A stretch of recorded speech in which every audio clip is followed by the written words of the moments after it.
கிடக்கக்கூடிய தமிழர்களை ஓர் அணியில் திரட்டுவதற்காக நாம் தமிழர் கட்சி தனிச்சு தேர்தலை களம் காணுது. அதை உணரணும். நம்ம தனிச்சு நம்ம நிக்கிறோம். இன்னைக்கு நம்ம சாதியாக, மதமாக, கட்சியாக நம்ம பிரிந்து நம்ம நிக்கிறோம். நம்ம அப்படி நிக்கிறதுனால என்ன சிக்கல்? நம்மளுடைய வேலை வாய்ப்புகள் பறிபோகுது, நம்மளுடைய உரிமைகள் பறிபோகுது. இன்னைக்கு நீங்களே பாருங்க, திருப்பூர் எப்படி இருந்த ஒரு மாவட்டம், பல்லடம் எப்படி இருந்த ஒரு பகுதி, இன்னைக்கு எங்க பார்த்தாலும் ஒரு சந்தைக்குள்ள போனா ஒரு 4 வருஷம் 5 வருஷத்துக்கு முன்னாடி எங்க பார்த்தாலும் நம்ம ஆளுகளா இருப்பாங்க, தமிழர்களா இருப்பாங்க. இன்னைக்கு எங்க பார்த்தாலும் வட மாநிலத்தவர்களா இருக்கிறாங்க.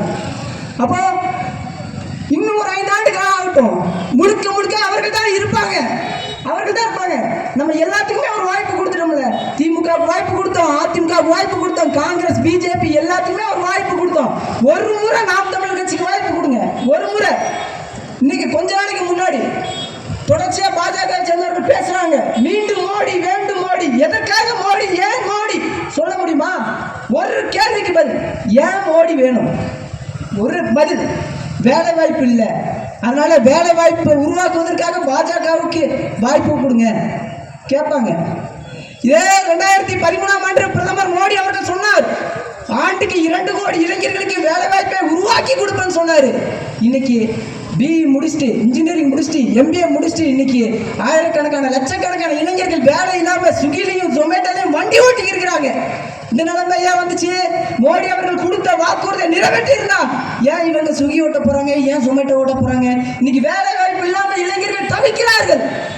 முன்னாடிலாம் நம்ம திமுக கூட்டம் போட்டாலோ இல்லை அதிமுக கூட்டம் போட்டாலோ 500 ரூபா 1000 ரூபா கொடுத்தா மக்கள் வந்து அந்த கூட்டத்தில் வந்து உட்காருவாங்க. இன்னைக்கு இதே ஒரு வாரத்துக்கு முன்னாடி பிரதமர் மோடி அவர்கள் பல்லடம் வந்திருந்தாரு. அந்த கூட்டத்துக்கு ஆள் சேர்க்கிற, அந்த கூட்டத்துக்கு வருகை தந்தவர்கள் கூட தமிழர்கள் கிடையாது, முழுக்க வட மாநிலத்தை சேர்ந்தவர்கள்.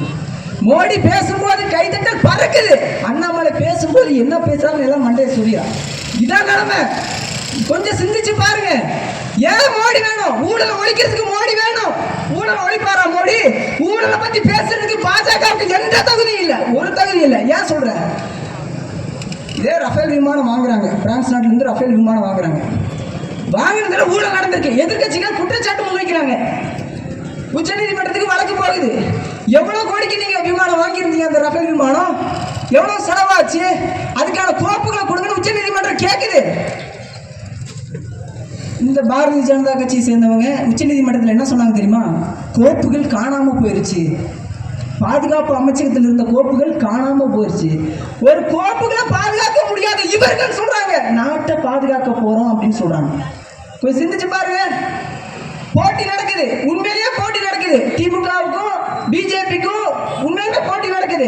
எதுல போட்டி நடக்குது? மக்களுக்கு எதிரான திட்டங்களை யார் கொடுக்கிறது? திமுக கொடுக்கிறதா, பாஜக கொடுக்கிறதா? இதுல போட்டி நடக்குது. அதை தாண்டி மக்களுக்கான திட்டங்களை, நலத்திட்டங்களை யார் கொடுப்பா அப்படின்ற போட்டி இல்லை. உண்மையிலே போட்டி இல்லை. திமுகவை சேர்ந்தவர்கள் ஒருத்தர் ஸ்டாலின் அவர்கள் மேடையில் பேசுறாரு, போதையில்லா தமிழகத்தை அமைப்போன்னு பேசுறாரு. ஐயா ஸ்டாலின் அவர்களே, போதையில்லா தமிழகத்தை அமைப்போன்னு மக்களுக்கு முன்னாடி பேசுறதுக்கு முன்னாடி உங்க கட்சிக்காரன்ட்ட பேசு. ஒரு வாரத்துக்கு முன்னாடி சாபர் சாதிக் அப்படின்ற ஒருத்தர், திமுகவுடைய உறுப்பினர் ஒருத்தர், பொறுப்பாளர் ஒருத்தர் 2000 கிலோ போதை பொருளை கடத்தி இருக்கிறாரு. அவரை உடனடியாக கட்சியிலிருந்து நிரந்தரமா நீக்கிட்டாங்க.